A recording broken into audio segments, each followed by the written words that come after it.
Meidän dingi on itse rakennettu Spindrift 9 Nesting Dingi B&B Yacht Designilta.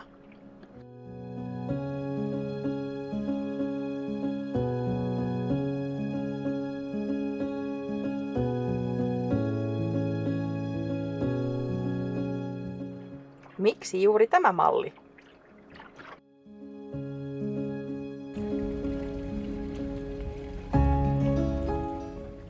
Lilleössä on sen verran vähän säilytystilaa dingille, että halusimme mallin, jonka keula ja peräosaa voi säilyttää sisäkkäin kuin maatuskassa konsanaan.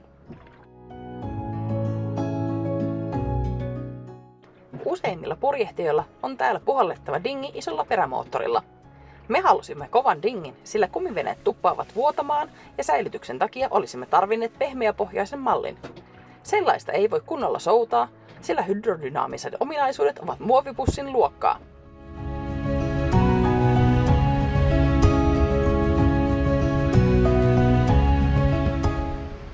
Lisäksi kovan dingin purjehdittavuus on ehdoton plussa. Mikä sen hauskempaa, kun purjehduksen jälkeen mennä uudestaan purjehtimaan.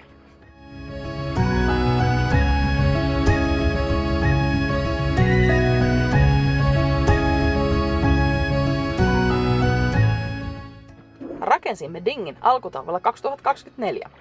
Piirustusten oston jälkeen tein leikkuusuunnitelman CNC:lle ja leikattiin palat mittaansa.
Rakentaminen oli suhteellisen helppoa, kun kaikki palat oli millilleen oikean kokoisia ja molemmat puolet identtisiä.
Jännittävin hetki projektia oli veneen sahaaminen kahtia.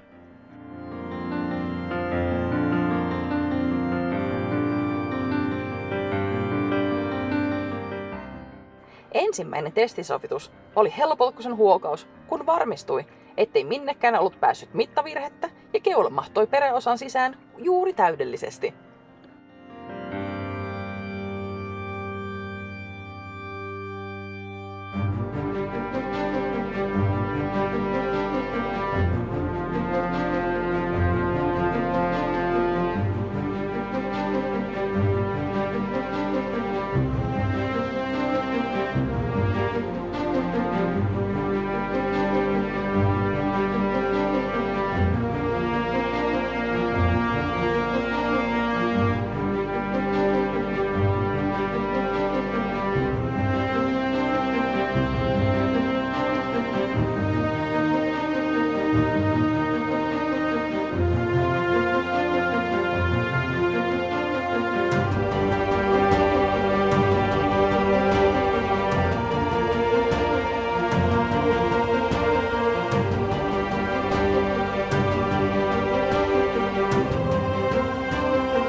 Kuukauden päivät me rakensimme ja maalasimme dingiä.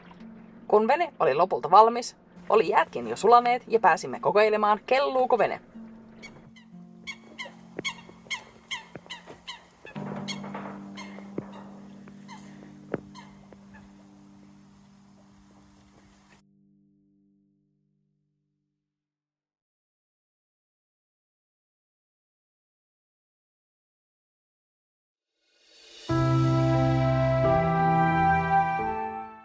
Kovan urakan päätteeksi pidettiin venekerhollamme veneen nimeämistilaisuus. Dingissä tuli Isosaari. Aika luonnollisesti Pikkusaaren eli Lilleön kaveriksi. Oli mukavaa nauttia kerhokavereiden kanssa kevään lämmöstä ja saatiin tilaisuuden alkusanatkin Berliinin purjehdusliiton puheenjohtajalta. Wunderbar, ja. Kupfernägel habe ich hier entdeckt, ja. Mein Gott, da zeigt sich die wahre Bootsbaukunst. Hier hast du schon bewiesen, wie ihr euer Deck erneuert habt. Onsipuu, komettohonka, latva poikin leikattuna. Et sinä kivillä kestä, paasikoilla et pahoinkaan. Honka tiensä katsokoon. Isosaari on ollut todella kelpo pieni vene. Kestää noin 10 minuuttia saada se kasaan keulakannella ja sen jälkeen voi valita, otetaanko käyttövoimaksi airot, purje vai perämoottori.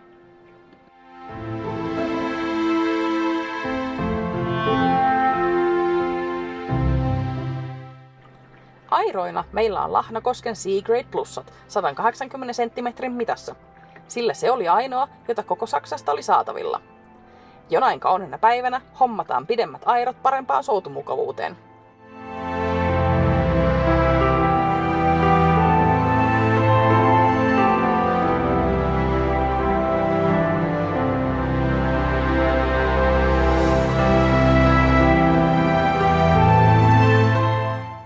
Yksinään ja tuulettomissa olosuhteissa Isosaari kulkee airoilla noin 3 solmun vauhtia.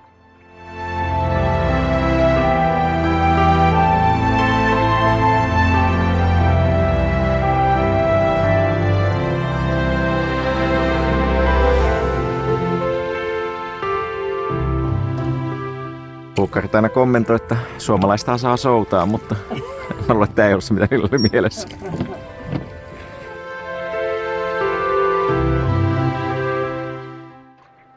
Isosaaren riki on lyhennetty Eurooppa-jollan vanhasta alumiinimastosta. Sellainen oli lojunut kerholla käyttämättömänä sitten 90-luvun, joten laitettiin se hyvään uusiokäyttöön.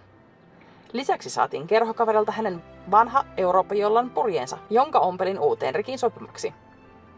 Sillä on nyt päästy purjehtimaan niin Norjan vuonoilla kuin Skotlannin vesillä ja Karibian lämmössäkin. Skotlannissa purjeeseen tehtiin yksi reivi, jotta purjehdus onnistuisi ongelmitta kovimmassakin tuulessa.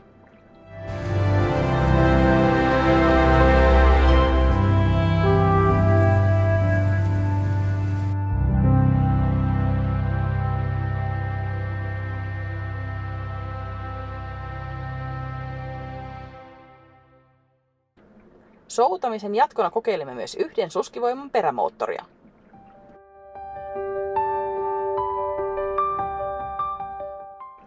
Varsinainen perämoottori ilmestyi valikoimaan Grenadassa, sillä Karibian tuulisilla ankkuripaikoilla oli soutaminen välillä hieman raskasta. Perämoottoriksi valikoitui saatavuuden takia E-Propulsionin sähköinen moottori, sillä bensakonetta emme halunneet. 1 kilowattitunnin akkua riittää meille noin kuukauden ajeluihin, sillä vaikka perämoottori nyt löytyykin, on soutaminen edelleen pääasiallinen liikkumismuotomme, muiden suureksi ihmetyksiksi.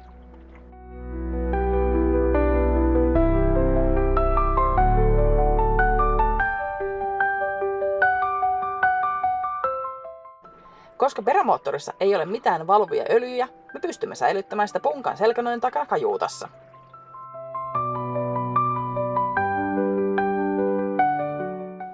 Ollaan tykätty dingistämme todella paljon sen monipuolisuuden vuoksi. Mukaan mahtuu 3 aikuista ja 2 ja isot ostokset.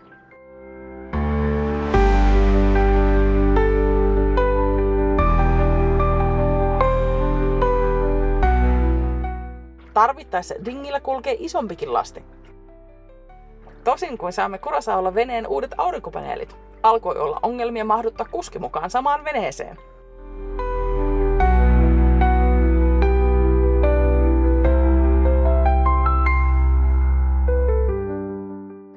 laihdusominaisuudet ovat sen verran hyvät, että välillä ihan vaan huvikseen lähtee purjehtimaan.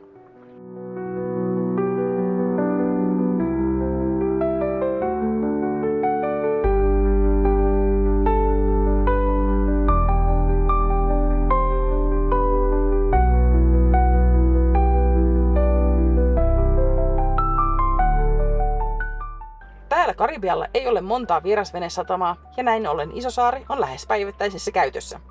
Sillä hoidetaan kauppareissut, pyykkien vienti, kyläilyt muilla veneillä ja kaikki muukin. Ja tietty matkat erilaisille maaseikkailuille.